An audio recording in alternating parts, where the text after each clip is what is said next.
Welcome to the first episode of Lynette. I'm Lynette Jackson, host of an exciting new show of hope, strength, and encouragement. Have you ever had the feelings of being empty or hollow? Have you ever had the blues or experienced depression? Have you ever said to yourself, if one more thing happens to me, I'm just going to snap? On today's show, we want to give you some answers to some questions that will help fill the void in your life in hopes to getting you back to being your best self. All this and more next on Lynette.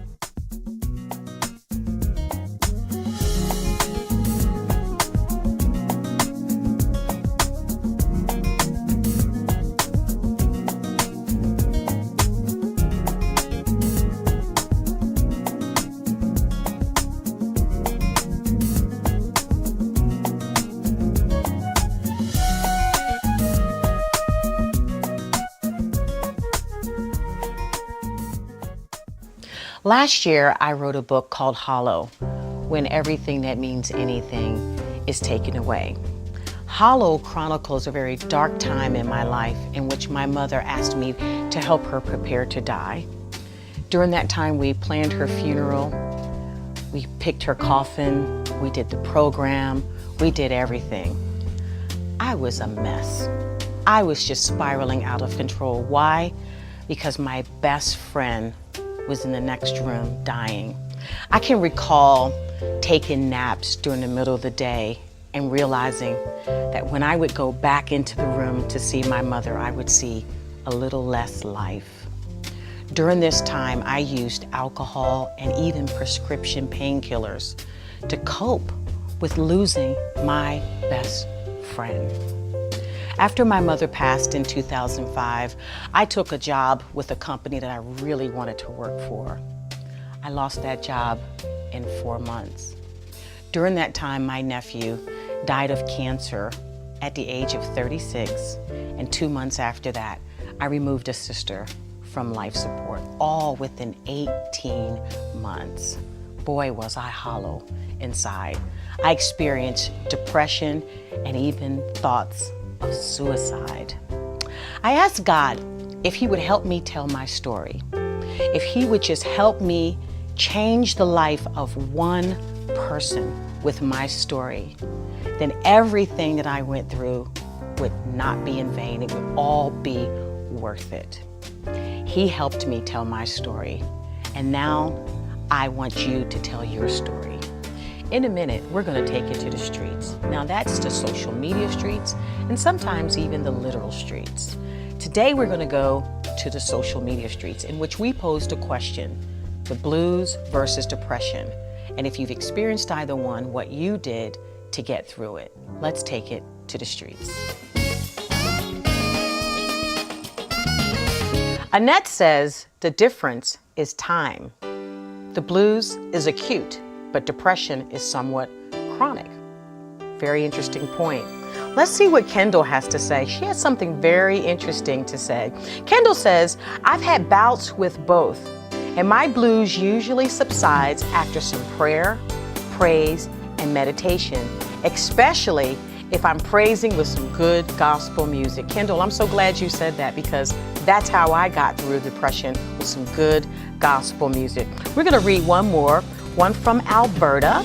Alberta says, the blues is a temporary feeling. It goes away after a short period of time. Usually a talk with a trusted, concerned family member or friend can chase the blues away. Depression is a more serious condition that needs the attention of a physician. That's a great segue to our next segment called Kitchen Table Advice.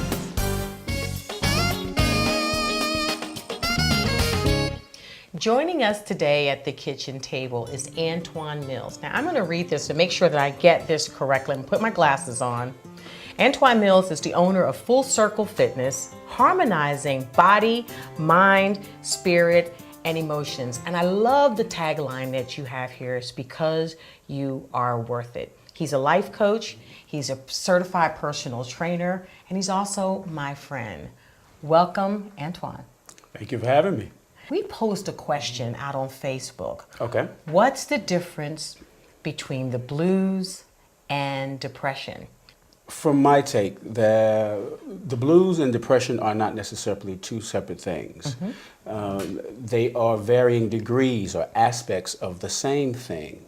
When we look at the blues from let's say from a physical standpoint, we think in terms of acute and chronic. The blues would be more acute. It would be a short-term thing. It would be something that comes and goes.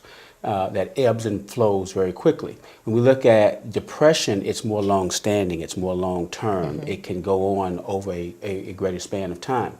And so if we look at it in terms of a cycle of life, there are natural ebbs and flows. The tide comes in, the tide goes out, the sun rises, the sun sets. Well, if we understand that about life, then the blues don't affect us as significantly as oftentimes we allow them, because we understand that it's a natural flow of life. Things come in, things go out, the tide rises, the tide falls, we win some, we lose some. All these things are examples of the natural cycles of life. So what you're saying to me, I want to get this clear, is you're saying that experiencing the blues or depression is a natural part of life. Absolutely, absolutely. It is the cycle of birth, death, and rebirth. There was an ebb and flow, but it also oftentimes has left behind more life. During the death of my mother, it took me a while to kind of come out of that depression because I felt like I was losing.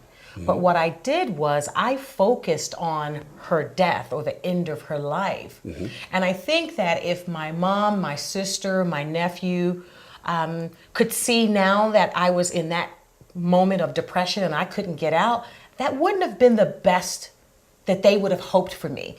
So I should have been focusing on the blessings, the memories that she left behind versus focusing on what I'm going to refer to that you always talk about, the spot that is not. Absolutely. And I love that analogy because what you've taught me and talked to me about was don't focus on just the little patch of grass that may not be growing right now, but lift your head up, breathe, and look out at the horizon and look at all the green grass that's there. So talk a little bit about the spot that is not. Well, the spot that's not refers to our tendency to focus on what's missing, not being good enough, not having enough, not having enough money, not having enough education, not having the right connections, the right resources, not having a home, not having a car, not having kids. So when we focus on that, one of the things that we absolutely know is that we get more of anything that we focus on. So if you're focusing on what's not, you're naturally going to get in the cycle of life what's not. Negative. Give us some examples of how people can think, how we can get out of, because I know, if we're talking about depression or the blues, and many people have suffered with both, to different degrees. But I want this show to be a show of hope. I want this show to be a show where people can get answers and that they can apply them. So talk about some things that we can do to get out of depression. When I come train with you sometimes, I complain a lot. I complain a lot. And you always come back with positive answers to me. I'll say, well, I don't want to do this. And you'll say, thank you very much. I'm glad. I'm like, well, okay, Angela, I don't want to do this. You're like, okay, great. You've done a great job anyway. You always come back with positive. But talk about some positive things that we can do. Well, one of the things that we talk about a lot in our training is that you are always in control. Yes. You're always. Even though I don't want to hear it. Absolutely. You are always in control no matter what the situation is. And I often talk to you about breathing. And so one of the very first things that we can do, especially in a situation where we are confused, where we're feeling misunderstood, where we are not quite pulling things together, where they're just not quite fitting together, is to start breathing. anything that gets us breathing will help us start to shift that mindset and that focus. There's there's a chemical change that happens in the body. Endorphins get released when we breathe. So that's one of the very first things that I would have you do, is why I would have you lay down and meditate before going into your day. And so being able to take deep breaths. So many times we go through life inhaling and exhaling, just taking in air, but we are not really breathing, learning really how to breathe, how to inhale deeply into the lungs, expanding the diaphragm, and then exhaling that out. Another thing that we can do, I think I heard on one of your segments earlier, someone said they love gospel music. Yes. They listen to great music. Well, what does, whether it's gospel, whether it's country, whether it's, no matter the genre, what does music, good music, typically tend to make us do? It gets us to move. That's true. It's very difficult for us to hear really good music. That's so our true. favorite song, and not begin to move. And so one of the things that I like to say, we've talked about, is that motion brings about emotion. When you're feeling the blues, when you're feeling down, when you're not feeling like doing much, find something that gets you moving. Now, for some people, it might be going out taking a walk. You know, we've done that. Right. For some people, it might be, like in my case, I love working out. When I'm feeling the blues, one of the things I do to shake the blues is to actually work out, to get moving. For someone else, it might be dancing. So I prescribe this as a life coaching moment. When you're feeling the blues, when you're tired, when you're just not quite all there, put on your favorite song. Get in the middle of your living room and dance. Dance like nobody's watching. I just want to thank you for coming today. I feel so honored to have you with me. You're a life coach for me, but you're also my friend. And I'm so honored to have you join me on the very first episode of this new show that we're doing that's empowering people, that's encouraging people, and giving people strength. So thank you so much, my friend Antoine, Absolutely. for coming to the show today. We really appreciate it. I want to just say in my final thoughts today, you know, we are calling this segment of the show Kitchen Table Advice. Now, what happens at the kitchen table? When I was a child, I'm the youngest of 7 children, and we had a responsibility at the kitchen table. Someone was supposed to set the table and put the placemats down and put the glasses down while we prepared for a meal. We always had a meal on Sunday, and it was our time as a family to come together collectively and talk about the week and talk about what's going on in life. Kitchen Table Advice on the Lynette Show is a call to action. We want to ask you to come back to the kitchen table. You know, technology has afforded us an opportunity to talk to each other without looking at each other.